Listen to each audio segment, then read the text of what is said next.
Fairfax, c'est vraiment un endroit pour moi qui m'inspire énormément parce qu'il y a un petit peu tous les éléments qui se retrouvent. Donc on a de la végétation, même si on n'a plus beaucoup parce qu'on est en assez haute altitude. Mais il y a une diversité au niveau des plantes, des buissons, des arbres.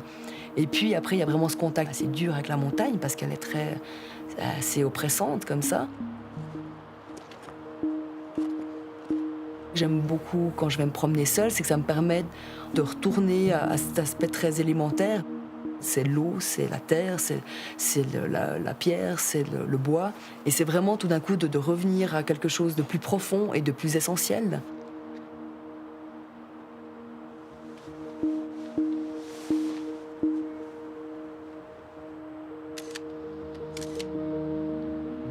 Tout le paysage qu'on voit est quand même énormément sculpté aussi par l'eau. Alors il y a bien sûr la géologie qui a façonné les montagnes, mais après toute l'érosion se fait par de l'eau. Et je trouve très intéressant d'avoir ce contact entre l'aspect d'apparence très solide et puis l'apparence très doux et puis très liquide de l'eau. Et en fait, c'est cette espèce comme de yin-yang, comme ça, des deux éléments quelque part complètement contradictoires d'apparence, mais qui sont intimement liés et puis qui se répondent un peu en écho.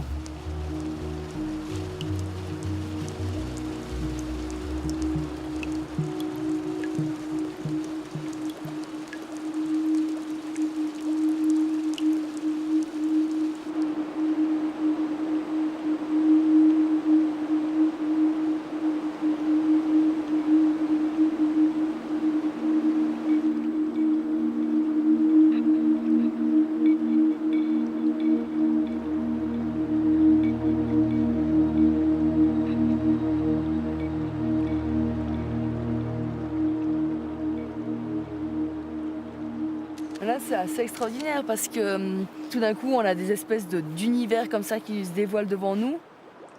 On peut vraiment se plonger comme dans un autre monde et je trouve ça assez magique.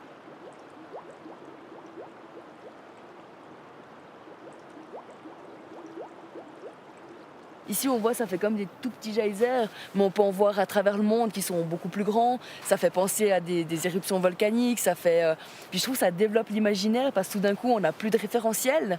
Et je trouve qu'on est dans une société où on veut toujours avoir des références, avoir un cadre, avoir quelque chose.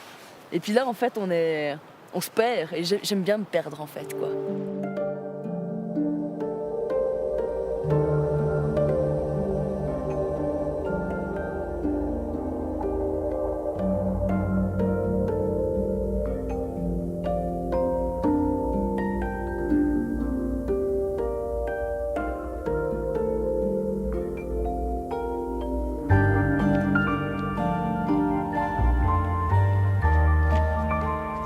J'ai beaucoup étudié les eaux souterraines. À l'université, j'ai fait une formation dans les géosciences et dans la géochimie. Donc c'est vraiment d'étudier la chimie de l'eau pour comprendre par où elle est passée.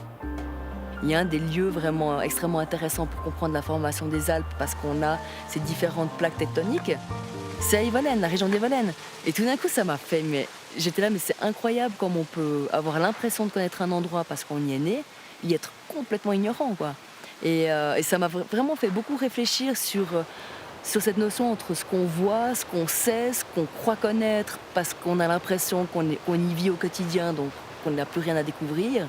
Et c'est vrai que moi qui étais plutôt à aimer partir voyager très loin dans les déserts, tout d'un coup je me suis dit mais ma cocotte, essaye de revenir un petit peu chez toi et d'essayer d'apprendre à redécouvrir l'endroit que tu crois connaître, mais avec un autre regard. Et les sciences m'ont vraiment permis de découvrir ma région sous un autre angle.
Pour moi, c'est vraiment c'est un espace de langage avec la pierre. Le long des glaciers, comme ça, il y a souvent ces roches qui ont été polies par le glacier. Puis ça m'inspire beaucoup quand je vais le matin parce qu'il y a un côté comme ça très sensuel, de la lumière qui caresse la matière sur les courbes.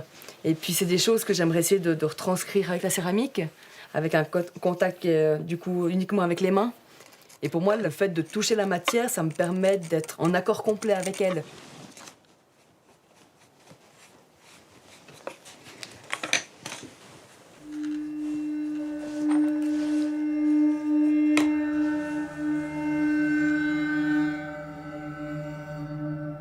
En fait, dans la matière, souvent, ce qu'on croit voir n'est que l'objet. En fait, le sujet, on ne le voit pas. Et c'est cette part d'invisible, en fait, qui m'intéresse.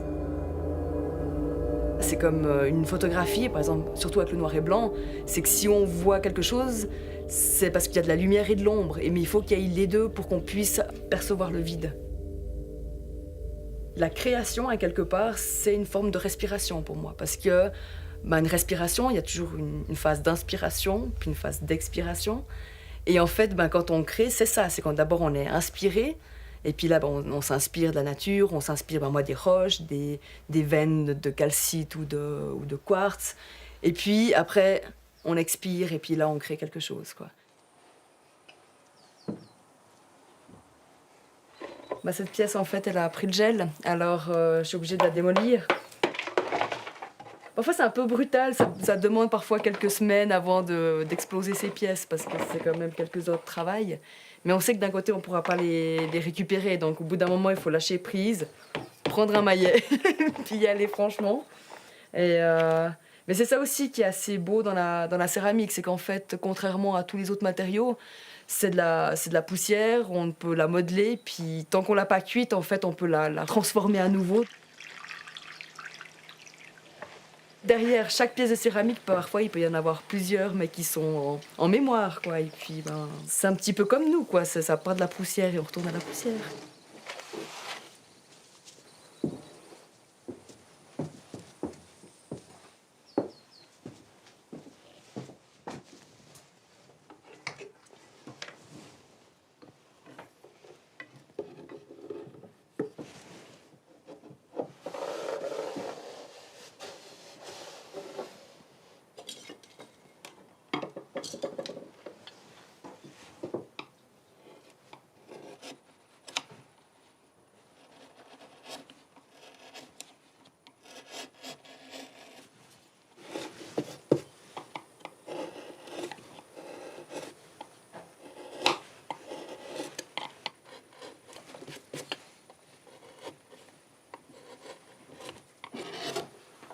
Quand je suis dans mon atelier, pour moi, c'est comme un mini paysage. Donc j'ai des choses très anciennes, des choses très récentes.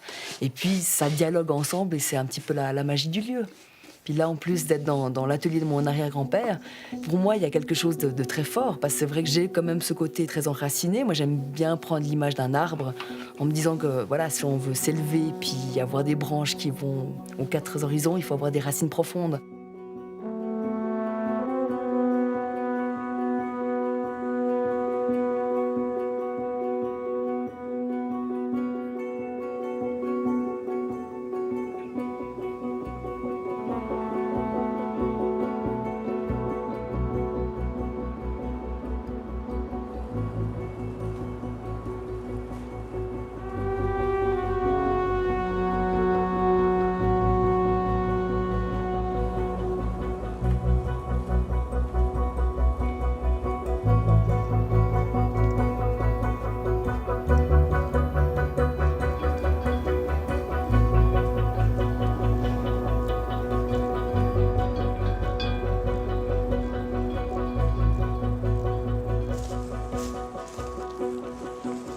C'est un endroit pour moi qui est rassurant parce que c'est vrai qu'il y a vraiment une espèce de quiétude et c'est vrai que nous on est assez attachés à ça, enfin en tant qu'Évolénarde. D'ailleurs on a un mot en patois pour ça, c'est le peuil, donc c'est vraiment la maison, quoi, mais au sens du foyer où on va autour du pyrolaire, on va se réchauffer, on fait du thé, on fait du feu.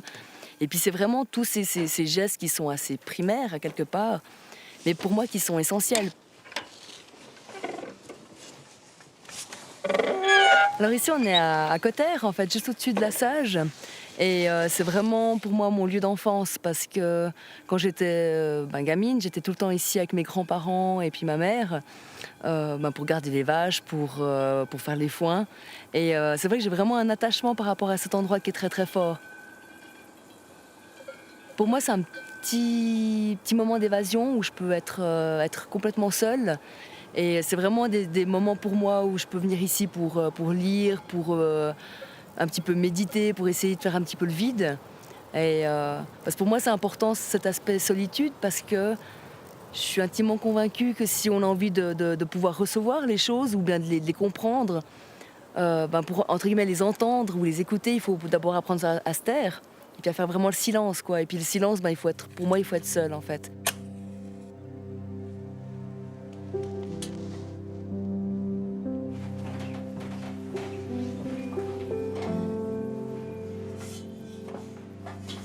Par exemple, quand je vais faire de la photographie, je pars très tôt le matin et tout d'un coup, j'ai pas un objectif en particulier. Mais après, je me laisse en fait complètement libre. Et puis le fait d'être seule, ça me permet vraiment de ressentir les éléments, quand je me promène, de me dire tiens, la lumière elle est de ce côté, et ça me permet de faire partie de l'ensemble.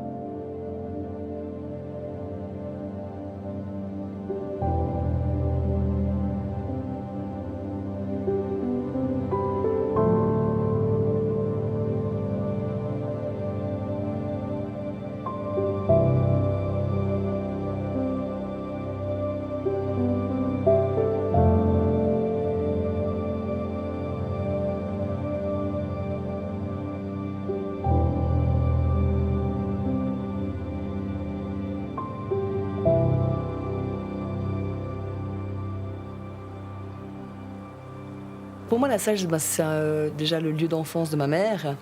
Et c'est un petit peu comme mon camp de base, en fait, quoi.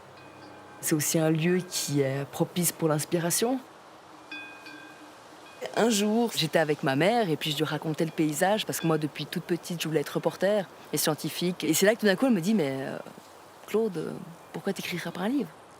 Et c'est marrant parce qu'en une fraction de seconde, on s'est pas parlé parce qu'avec ma mère, on se parlait pas beaucoup, on était plus dans le regard parce qu'il y a un petit peu cette comment dire ça, c'est pas de la timidité, mais cette espèce de sobriété de langage des gens de montagne comme ça. Et je l'ai regardé et dans ma tête, je me suis dit je te le promets, je vais l'écrire ce livre. Et c'était surtout aussi pour moi une façon de me promettre aussi de continuer sur cette voie-là.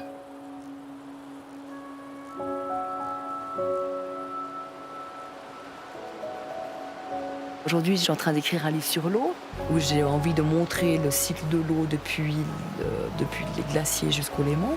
C'est comme si je suis le cours de l'eau, puis tout d'un coup, il y a comme un petit bras comme ça qui vient choper une petite information, puis je me dis ça c'est génial, je ne l'avais pas. Et donc c'est toujours un dialogue entre ce que je reçois quelque part de ce que j'ai ici autour et de ce que je peux après le retranscrire.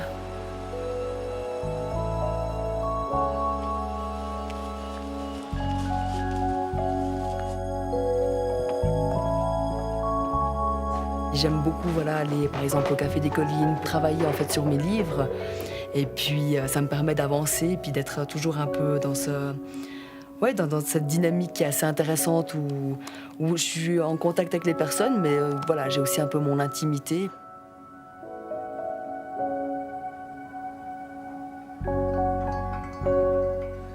Alors en fait, cette carte, elle me permet de poser plein de petits post-it. Puis pour moi, c'est vraiment comme autant de photographies que je vais faire pour mon livre. Donc c'est vraiment d'avoir une espèce de vision d'ensemble. C'est un peu comme si j'avais tout le livre qui était déployé devant moi. Et puis après, il faut simplement que j'arrive à le mettre en page avec le texte qui va correspondre, quoi. C'est vraiment par rapport à des critères d'esthétisme en fait. Puis en fonction des articles scientifiques que je peux lire, ça me permet de me dire à quel endroit est-ce qu'il y a des phénomènes importants. Puis ensuite, je vais faire du repérage pour voir si en termes de photographie, c'est intéressant ou bien pas du tout.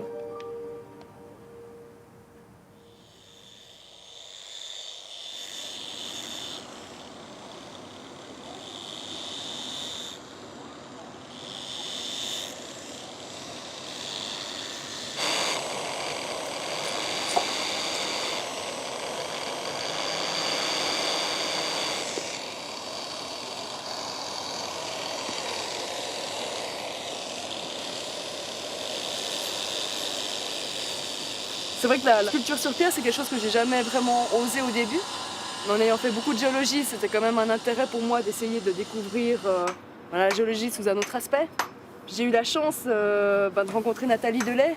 Et là, pour moi, ça a été un peu un coup de foudre parce que mon rêve ultime, ce serait de réussir à sculpter un trait dans l'espace. Voilà, bon. Et il y a encore du job. Hein. Alors, ce qu'il faut que tu fasses, c'est que tu la prends comme ça, tu la caresses, puis tu regardes où ça te dérange. Là, tu vois, tu as une perception différente. Ouais. Et puis au départ aussi, prends-le bien depuis le départ. J'ai tout de suite compris ce qu'elle voulait, parce que bien sûr, c'était un petit peu... comment dire ça? Je suis aussi fascinée par les calligraphies, les traits dans l'espace qui filent. Elle aurait pu me dire, j'aimerais sculpter... J'aurais compris tout de suite, quoi. Quand j'ai rencontré Nathalie, j'ai vu qu'elle avait cette finesse dans la sculpture, puis qu'elle arrivait à avoir cette espèce d'émotion et de légèreté dans la pierre, qui est pourtant un matériau qui est quand même assez dense. Et du coup, pour moi, c'est vraiment devenu quelqu'un de très important dans ma vie, en termes d'inspiration aussi.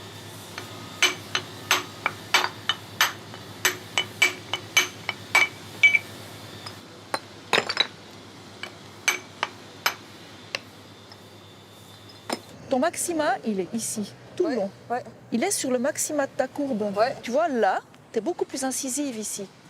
Ouais. Tu sens que complètement. là, tu as une autre décision. Ouais. Tandis que si tu suis vraiment cette...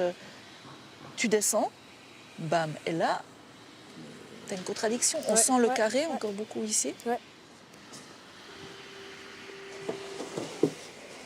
Je pense qu'un photographe et un sculpteur, ça se comprend assez vite, parce qu'en fait, tout est lumière. Le photographe, qu'est-ce qu'il fait? Il cherche des heures, un certain type de toucher avec les éléments. Et le sculpteur, lui, il s'évertue à faire éventuellement des choses qui pourraient mettre en scène la lumière.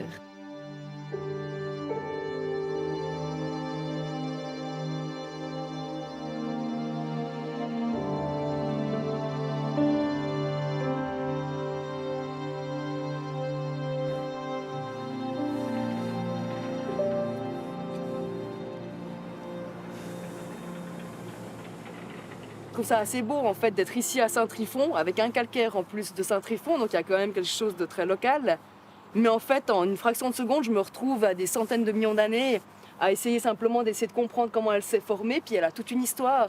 Et ce que je trouve beau, c'est cette mémoire qu'il peut y avoir derrière une sculpture, parce qu'en fait, il y a la forme qu'on essaye de donner, mais il y a toute son histoire derrière qu'elle a véhiculée pendant des millions d'années.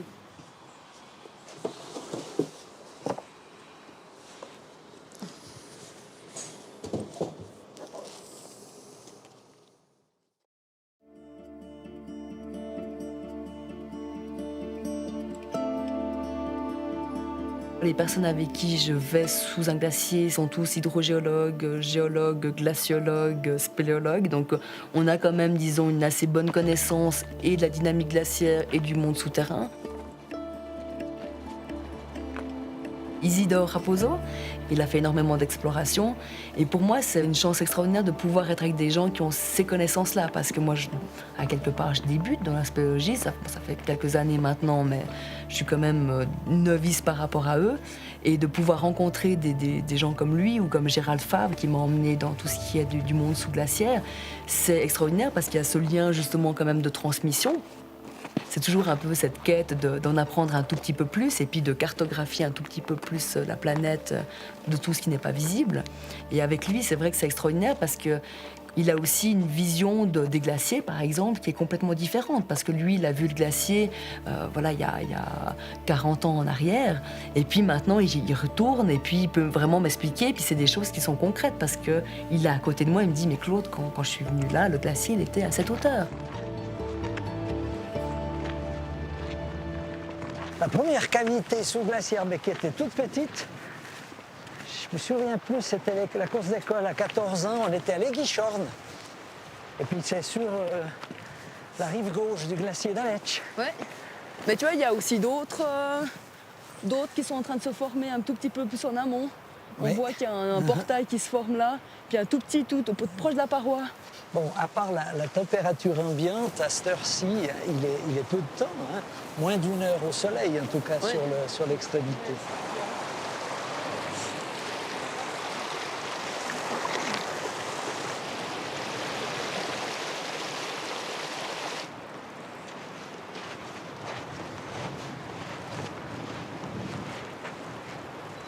Qu'est-ce qu'on pense? On se pose par ici, quoi. Oui, je pense Là, on que voit l'entrée. on est assez Comme ça, on près est un maintenant peu mieux pour s'équiper. se changer. Ouais. Extra. Il dirait qu'il y a du feu là qui se met à souffler maintenant, hein.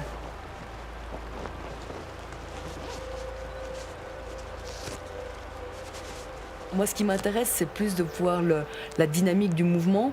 Et puis, ça nous permet aussi de mieux comprendre des phénomènes. Parce que chaque fois qu'il y a un recul ou une avancée de glacier, on voit d'autres choses. Et typiquement, maintenant, par exemple, les glaciers reculent. Donc, on va plus observer les roches qui sont en dessous, par exemple. Et puis, on a tous ces roches qui ont été polies par le glacier, qui sont extrêmement belles à voir. Mais effectivement, après, il y a quand même, disons, toujours un petit pincement au cœur parce que, de nouveau, le glacier, d'apparence, c'est quelque chose de très impressionnant, de très imposant. Et tout d'un coup, il y a une immense fragilité. C'est qu'on se retrouve devant un monstre de glace et on voit qu'il est creux, en fait. Et puis que voilà, d'ici, peut-être, ça dépend les températures de cet automne, mais soit il s'effondre avant l'hiver, soit ce sera, je pense, le printemps ou été prochain. Et là, ça devient de la glace morte, quoi. Donc il y a une part de l'histoire qui se termine là, en fait.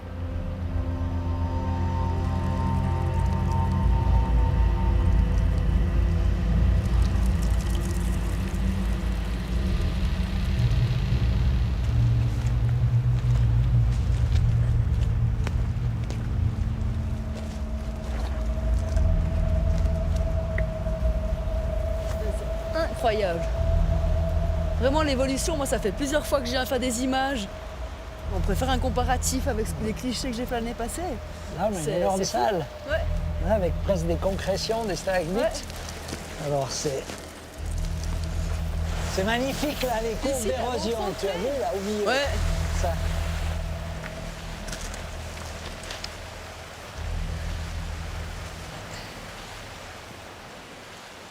Mais par contre, là, c'est incroyable parce que ça fait maintenant une immense voûte et puis qui est juste tenue par 1 ou 2 piliers centraux.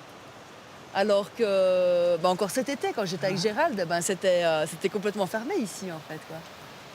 Ouais, on a de la peine à s'imaginer Ouais. qu'en quelques semaines. Et c'est vraiment en c'est quelques fondu à semaines, cette tu sais, c'est vitesse-là. pas. Tu te dis Bon, pas là, dans. on voit, hein, il pleut. Hein. Ouais.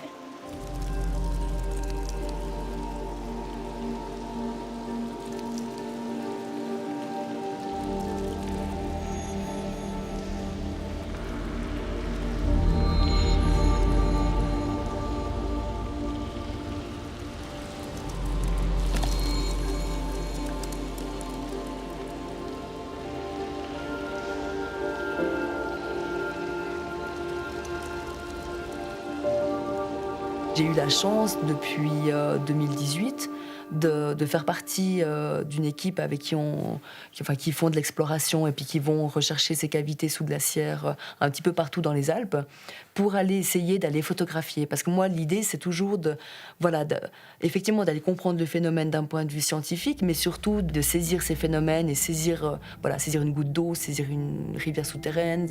Et c'est vraiment d'essayer de rendre visible ce qui n'est pas visible peut-être pour les autres, quoi.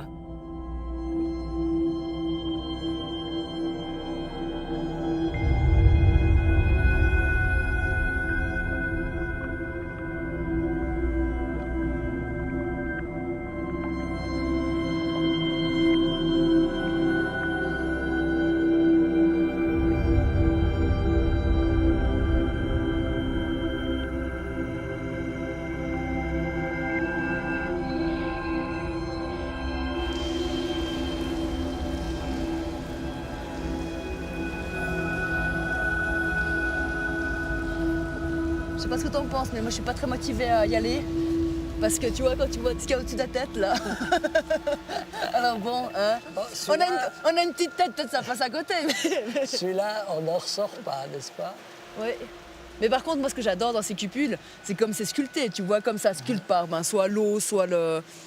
Ça, c'est des choses qui m'intéressent aussi, tu sais. Moi j'adore la sculpture, alors ça me permet de. Après, ça t'inspire ces formes-là, J'adore. comme ça, arrondies, J'adore, quoi. quand tu travailles l'argile. Ouais, j'adore. Pas prendre de risques. Il y a encore plein de choses à vivre, donc... Tu vois, j'ai pas envie de me choper le gros bloc sur la tête. Pour nous, il y avait tout d'un coup trop d'incertitudes et puis dès qu'il commence à y avoir du doute, il faut accepter de renoncer.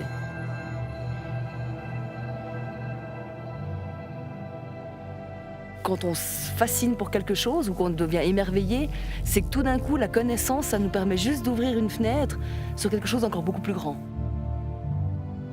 Petit à petit, ça me fait comme une immense toile comme ça qui se tisse. Ça me permet d'avoir un infime petit éclair de ce qui se passe sur cette terre, quoi.